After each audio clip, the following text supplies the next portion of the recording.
Hello students, अब हम लोग आगे सीखेंगे टाइप्स ऑफ मोशन कौन कौन से हैं। मतलब कि अगर एक कोई फ्लूइड पार्टिकल है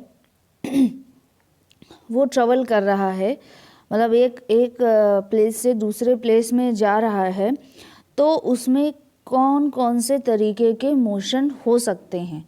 ये टाइप ऑफ मोशन आप ऑलरेडी एक सॉलिड पार्टिकल के लिए जो आपका फर्स्ट ईयर के सब्जेक्ट्स हैं उसमें आप लोग सीख चुके हैं। जो मैकेनिक्स आप लोगों ने पढ़ी थी उसमें आप लोगों ने टाइप्स ऑफ मोशन सीखे थे, वही अभी आपको फिर से सीखने हैं in terms of fluid particle, जो कि लगभग सेम ही हैं।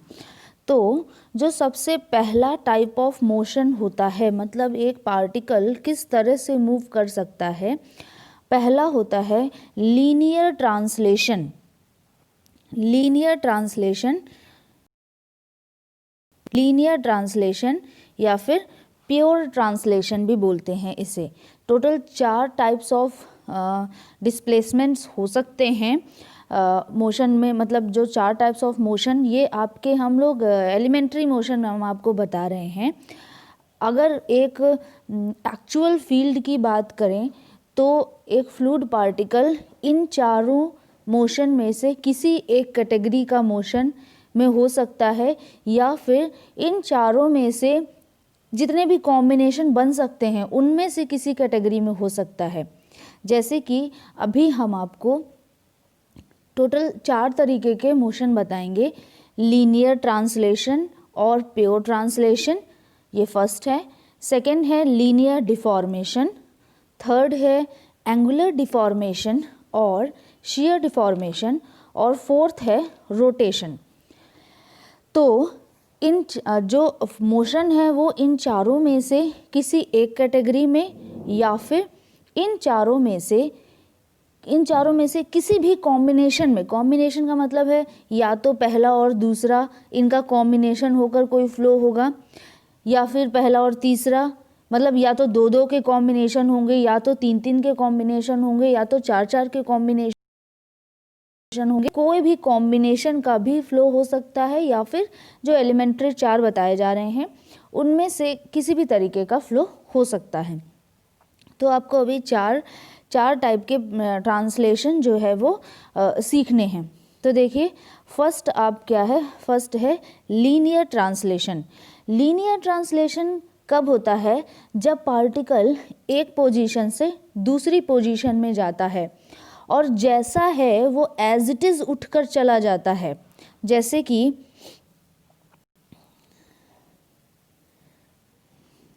कि मान लीजिए ये एक्स एक्सिस है, ये वाई एक्सिस है, और कोई एक पार्टिकल इस शेप का है, ठीक है, इस शेप का है कोई पार्टिकल, और ये इसकी मिड लाइंस हैं।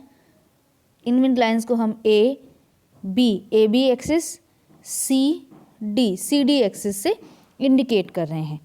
अब जो इसमें मोशन है वो किसी भी तरीके का हो सकता है। जैसे कि ये जो पूरा आपको दिख रहा है, पूरा पार्टिकल बिना अपनी शेप में कोई चेंज किए हुए अपनी जगह से उठकर दूसरी जगह चला जाए। जैसे कि अभी जो आपको पोजीशन दिख रही है वो ये है, कुछ टाइम के बाद ये ऐसे दूसरी जगह पर आ जाए। ये इसकी एक्सिस न्यू पोजीशन हो गया। ये इसका एक्सिस, अब ये A dash, B dash, C dash, D dash, ठीक है। तो एक्सिस अभी भी पैरेलल होंगी, जैसे सी डी जो है वो सी डैश डी डैश के बराबर होगी और पैरेलल होगी। सेम उसी तरह A B A dash B dash के पैरेलल होगी और बराबर होगी। और ये जो लेंथ है वो इस लेंथ के बराबर होगी, ये वाली लेंथ इस लेंथ के बराबर होगी, ये वाली लेंथ इस लेंथ के बराबर होगी, ये वाली लेंथ इस लेंथ के बराबर होगी। मतलब कि जो शेप है, जो पार्टिकल का जो शेप एंड साइज है वो चेंज नहीं होता है, वो एज इट इज़ रहता है। ना ही एक्सिस में कोई चेंज होते हैं, ना ही पार्टिकल की डायमेंशंस में कोई चेंज होते हैं। सिर्फ पार्टिकल की पोजीशन में चेंज होता है, वो एक पोजीशन से हटके दूसरी पोजीशन में चला जाता है और एक्सिस अभी भी पैरेलल और बराबर होती हैं। ये तो मैंने आपको एक एग्जाम्पल दिया जिसमें जो पार्टिकल है वो एक्स डायरेक्शन में मूव किया है।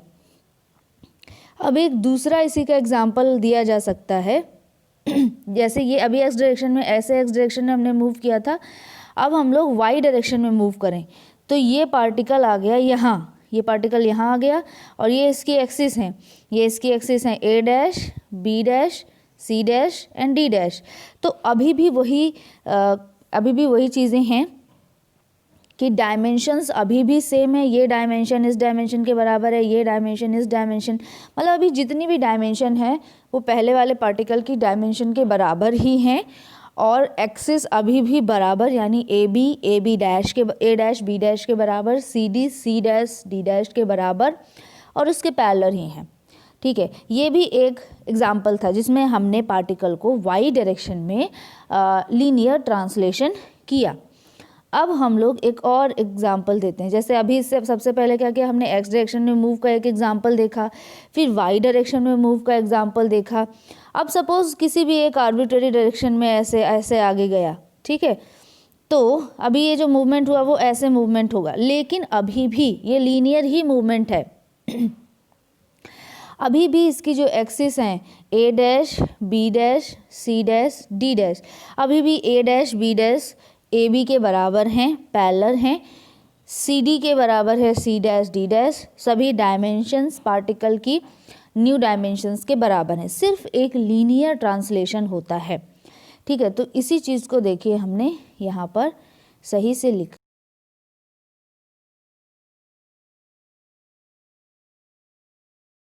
का है एस डायरेक्शन में लीनियर ट्रांसलेशन या प्योर ट्रांसलेशन, ये वाई डायरेक्शन में लीनियर ट्रांसलेशन और प्योर ट्रांसलेशन, और ये एक एक्स वाई डायरेक्शन किसी आर्बिट्रेरी डायरेक्शन में लीनियर ट्रांसलेशन और प्योर ट्रांसलेशन का है।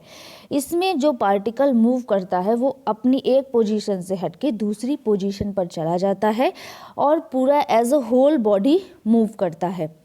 सेकंड जो आपका टाइप है मोशन का वो है लीनियर डिफॉर्मेशन। लीनियर डिफॉर्मेशन क्या होता है हम लोग देखते हैं।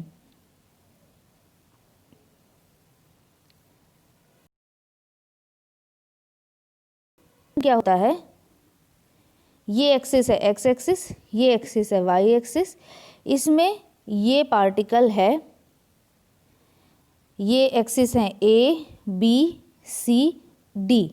अब अगर इस पार्टिकल में लीनियर डिफॉर्मेशन होता है, अगर यहाँ पर लीनियर डिफॉर्मेशन होता है तो क्या होगा, जैसे हम मान लीजिए हम एक्स डायरेक्शन में लीनियर डिफॉर्मेशन का एग्जाम्पल देखेंगे तो हमें क्या दिखेगा कि पार्टिकल की जो प्रीवियस पोजीशन है वो एज इट इज़ रहेगी। मतलब ये अगर ये पॉइंट, ये यहाँ पर सपोज कोई ए, कैपिटल ए हम पॉइंट ले लें तो कैपिटल ए पॉइंट पर ही रहेगा। सपोज ऐसा समझिए कि इसकी इस वाली डायरेक्शन को पकड़कर इधर से ऐसे खींचा जा रहा है, तो क्या हो जाएगा, इसका शेप क्या हो जाएगा, इसका शेप कुछ ऐसा हो जाएगा। मतलब कि अगर इस डायरेक्शन को पकड़ के ऐसे इधर खींचा जाएगा तो ये जो लेंथ है वो इंक्रीज़ हो जाएगी, ये तो लेंथ इंक्रीज़ होकर देखिए नई लेंथ ये बन गई, और ये जो डिस्टेंस है इसमें डिक्रीज़ होगा और वो डिस्टेंस हो गई ये। ठीक है, तो यही चीज़ आपको यहाँ पर हमने बताया है।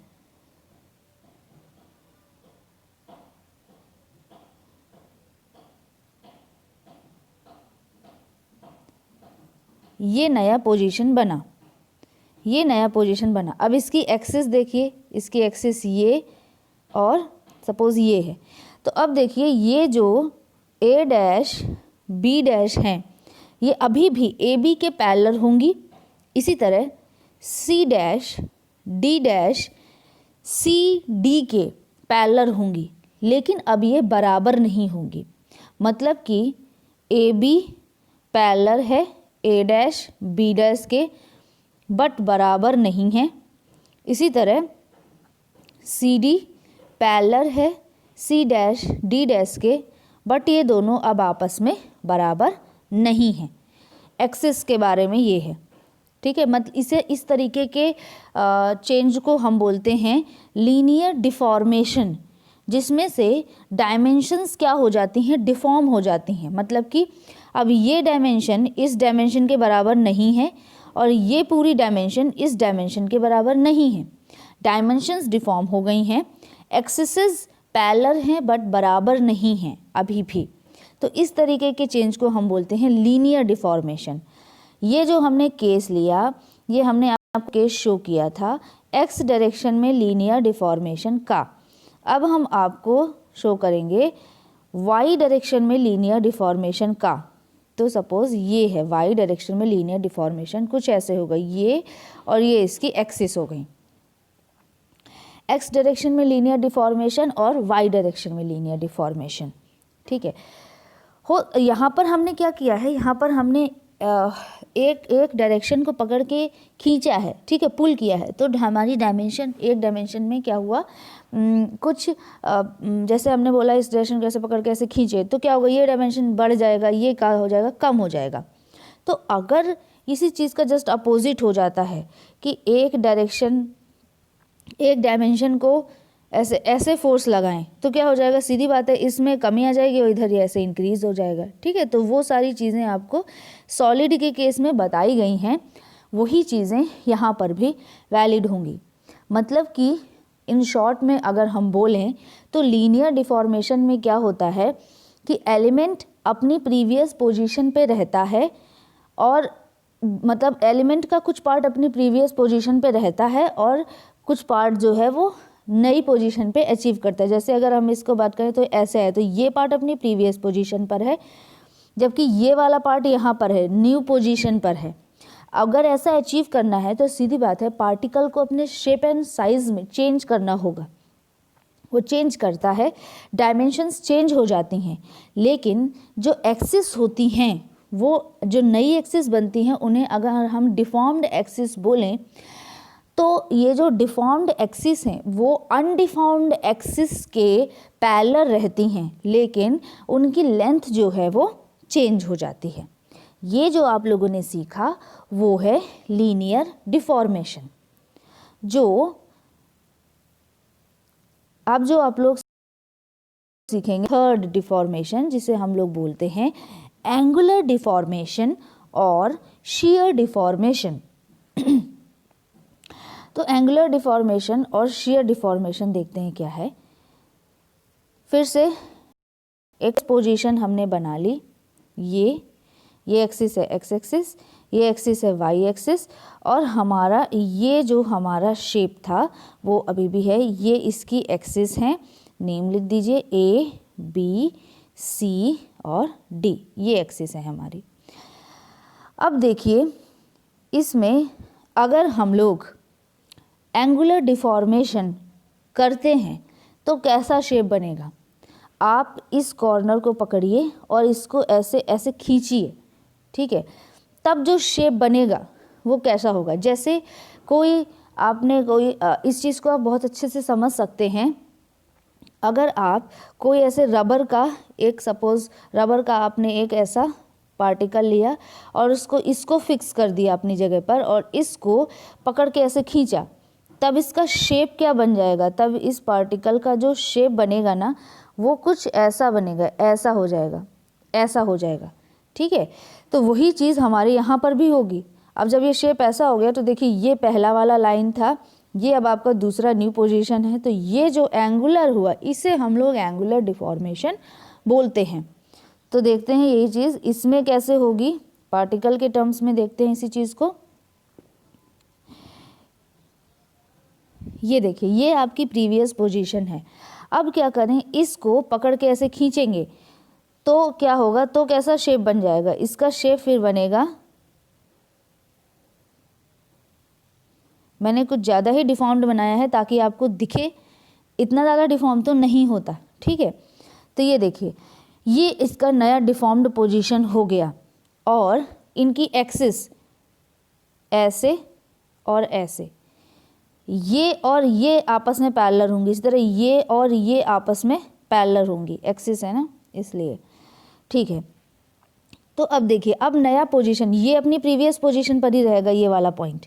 तो अब जो नया सिनेरियो बना, उस नए सिनेरियो में क्या है, इस एक्सिस और इस एक्सिस के बीच में जो एंगल बना, इसे ही हम लोग एंगुलर डिफॉर्मेशन बोलते हैं। इसकी वैल्यू जो है वो दूसरे तरीके से होगी, मतलब देखिए यहाँ पर एंगल होगा डेल थीटा 1 मान लेते हैं, सेम इसी तरह इधर इन दोनों के बीच का जो एंगल होगा उसे हम लोग मानते हैं डेल थीटा 2। तो एक साइड डेल थीटा 1 है, दूसरी साइड डेल थीटा 2 है।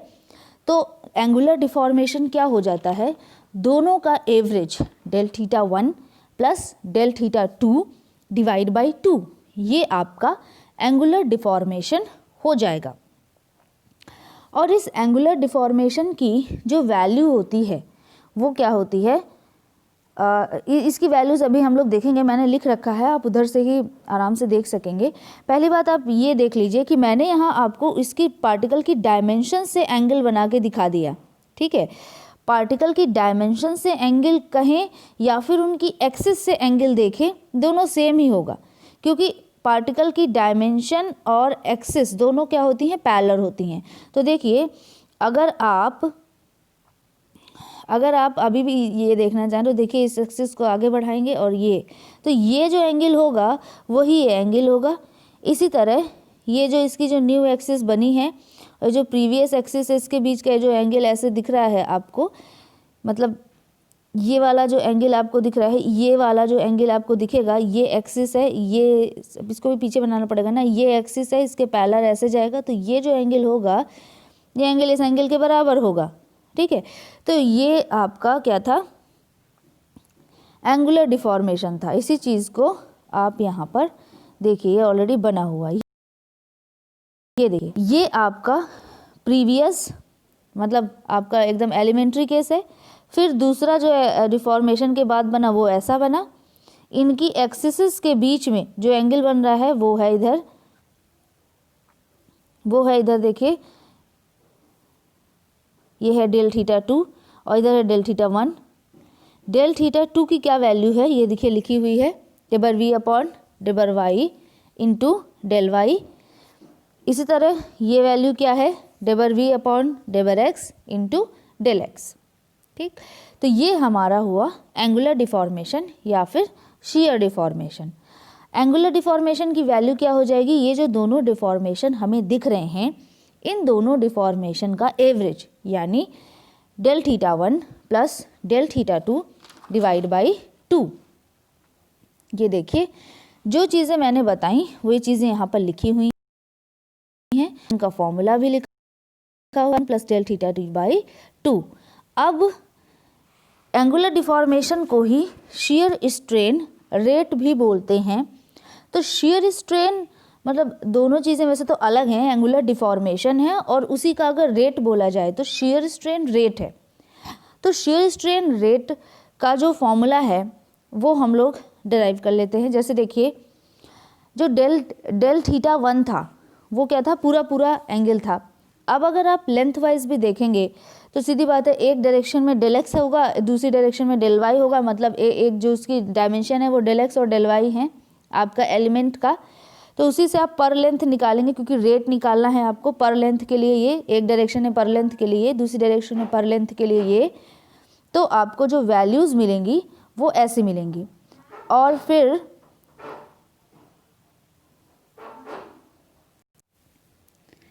तो ये जो डेल x1 और डेल x2 की वैल्यूज़ नई आई हैं, यानी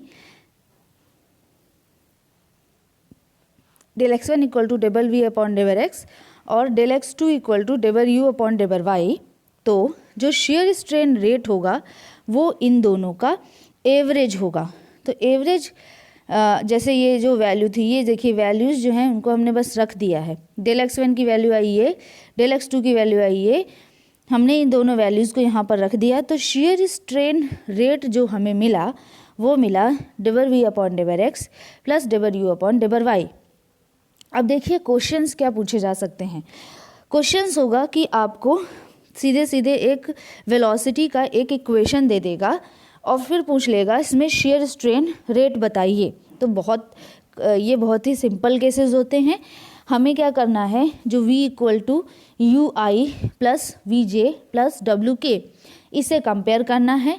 small U, small V, small W की वैल्यूज़ निकालनी है। और चूंकि ये सब 2D के लिए हम बता रहे हैं आपको, तो उसमें u और v की वैल्यूज़ को इस इक्वेशन में रख देना है, तो आपको shear strain रेट की वैल्यू मिल जाएगी। 3 टाइप के मोशन आप लोग सीख चुके हैं। जो चौथा टाइप ऑफ मोशन है वो है रोटेशन। रोटेशन भी बहुत ईजी सा केस होता है। देखिए कैसा, ये अगेन ये x है और ये y है, ठीक है। तो देखिए ये आपका प्रीवियस एलिमेंट है जिसकी एक्सिस को हमने a b c d से रिप्रेजेंट किया है। अब अगर बात आती है रोटेशन की, तो देखिए ये एक्सिस कौन कौन सी हैं, x और y एक्सिस है। तो जो रोटेशन होगा वो किसके, जैसे ये अगर 3D हम आपको बना दें, ये है x, ये है y, ये है z। तो अगर कोई चीज़ एक्स वाई प्लेन में है और वो रोटेट कर रहे हैं हम लोग उसको, तो वो किसके अबाउट रोटेट होगी, वो जेड एक्सिस के अबाउट रोटेट होगी। जेड एक्सिस के अबाउट रोटेट होती है। तो फिर सीधी बात है कि अब जो नया केस बनेगा, अब जो नया इसका ये जो ऑब्जेक्ट जो आपको पहले दे दिया गया, इसका जो रोटेशन के बाद जो इसका डायग्राम बनेगा वो कैसा बनेगा, वो ऐसा बनेगा कि ये इसके अबाउट रोटेट होगा, ठीक है। इसके अबाउट, अपनी ये जो एक्सिस हैं उनका एक्सिस का जो कट पॉइंट होता है उसके अबाउट रोटेट होता है। जब उसके अबाउट रोटेट होगा तो सीधी बात है कि जो हमारा नया एलिमेंट बनेगा वो कुछ ऐसा बनेगा और उसकी एक्सिस क्या होंगी, इसी जगह से ऐसे जाएंगी, ठीक है। अब इस केस में होता क्या है, तो देखिए जो पार्टिकल की जो डायमेंशन है, मतलब कि पहले ही उसमें ये डायमेंशन इस डायमेंशन के बराबर होगी। मतलब पार्टिकल की जो डायमेंशन है वो पहले केस में और रोटेशन के बाद पार्टिकल की डायमेंशंस में कोई चेंज नहीं होगा। इसी तरह पार्टिकल की जो एक्सिस हैं उनमें एक्सिस में भी कोई चेंज नहीं होगा। मतलब लेंथ एक्सिस की और पार्टिकल की डायमेंशंस की चेंज नहीं होगी, लेकिन डायरेक्शन चेंज हो जाएगा। डायमेंशंस का डायरेक्शन भी चेंज हो जाएगा और एक्सिस का भी डायमेंशन चेंज हो जाएगा। तो जब ऐसा होगा तो ये जो टाइप ऑफ मोशन होता है इसे हम लोग बोलते हैं रोटेशन। तो आपके सामने जो आपको एक्सिस दिया गया है वो एक्स वाई एक्सिस दिया गया है, तो ये जो रोटेशन होगा वो किसके अबाउट होगा, जेड के अबाउट रोटेशन होगा। तो इसे हम लोग बोलते हैं रोटेशन अबाउट जेड बोलते हैं। अब अगर इसी तरह जो पार्टिकल है वो इधर होता, इस प्लेन में होता, मतलब कि एक्स जेड प्लेन में होता, तो वो रोटेट होता किसके अबाउट, वाई एक्सिस के अबाउट। तो इस तरीके के रोटेशन को हम बोलते हैं ओमेगा वाई।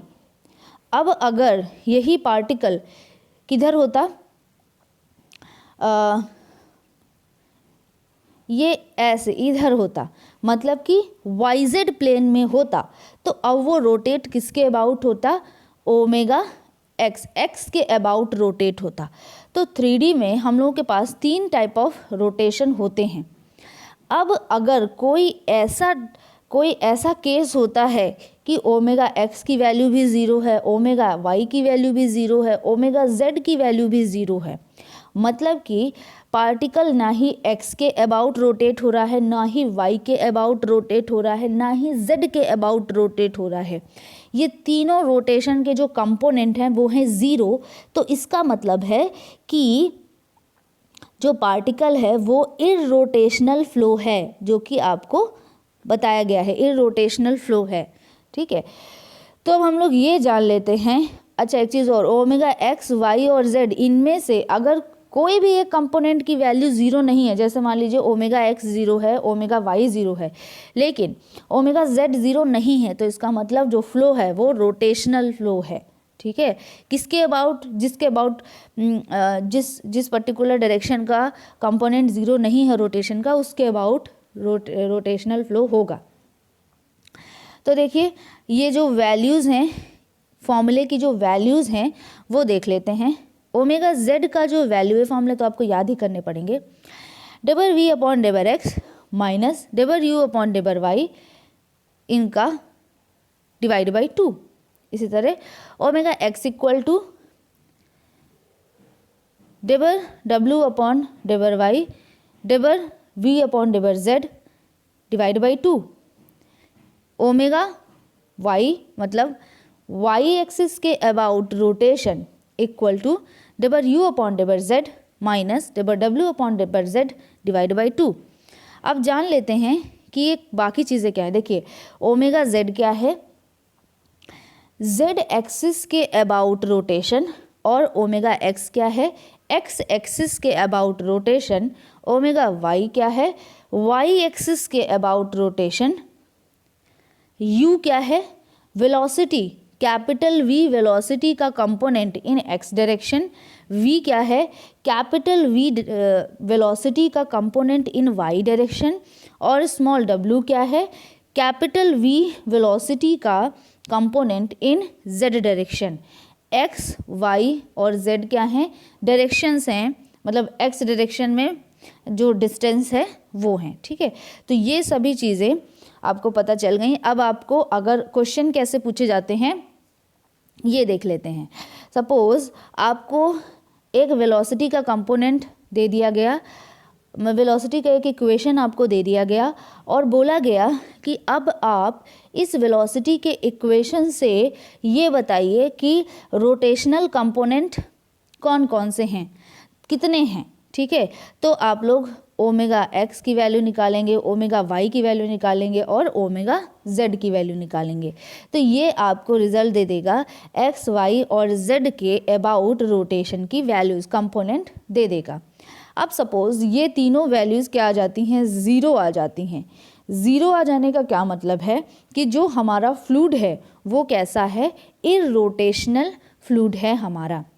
तो आज आप लोगों ने क्या सीखा, आज आप लोगों ने ये सीखा कि कितने तरीके के टाइप ऑफ मोशन होते हैं, कितने तरीके के मोशन होते हैं। अब देखिए पहला होता है लीनियर ट्रांसलेशन, दूसरा होता है लीनियर डिफॉर्मेशन, तीसरा होता है एंगुलर डिफॉर्मेशन और चौथा होता है रोटेशन। ठीक, अब ज़रूरी नहीं है कि हमारा जो फ्लूइड, जो एक्चुअल हमारी लाइफ में जो फ्लूइड है वो इन चारों में से किसी एक कैटेगरी के मोशन में चला जाए। मतलब ऐसा नहीं है कि सिर्फ लीनियर ट्रांसलेशन ही हो रहा हो, ऐसा नहीं है कि सिर्फ लीनियर डिफॉर्मेशन ही हो रहा हो, या फिर सिर्फ एंगुलर डिफॉर्मेशन ही हो रहा हो। ठीक है, तो या तो जो हमारा जो फ्लूइड है वो इन चारों में से किसी एक कैटेगरी में चला जाएगा या फिर इनके कॉम्बिनेशन में जाएगा। जैसे कि अगर हम फर्स्ट और फोर्थ कैटेगरी को जोड़ें, यानी कि लीनियर ट्रांसलेशन और रोटेशन को जोड़ें, तो देखिए कैसा कैसा सिनेरियो बनेगा कि पार्टिकल जो है वो इधर भी जा रहा है, लीनियरी भी मूव कर रहा है और इसके साथ साथ वो एक एक्सिस के अबाउट रोटेट भी हो रहा है। तो इस तरीके का कॉम्बिनेशन भी हमने पहले सीखा हुआ है। ठीक है, तो इस तरह लीनियर डिफॉर्मेशन हो सकता है, एंगुलर डिफॉर्मेशन भी हो सकता है। ठीक, तो ये इनमें से किसी भी कैटेगरी में फ्लूइड जो है वो हो सकता है। तो अब आप लोगों ने टाइप्स ऑफ मोशन जो है वो सीख लिए हैं। इसके बाद आप लोग सीखेंगे इक्विपोटेंशियल लाइन, फ्लो लाइंस और फ्लो नेट, ये सब क्या होता है वो आप लोग सीखेंगे। Thank you class.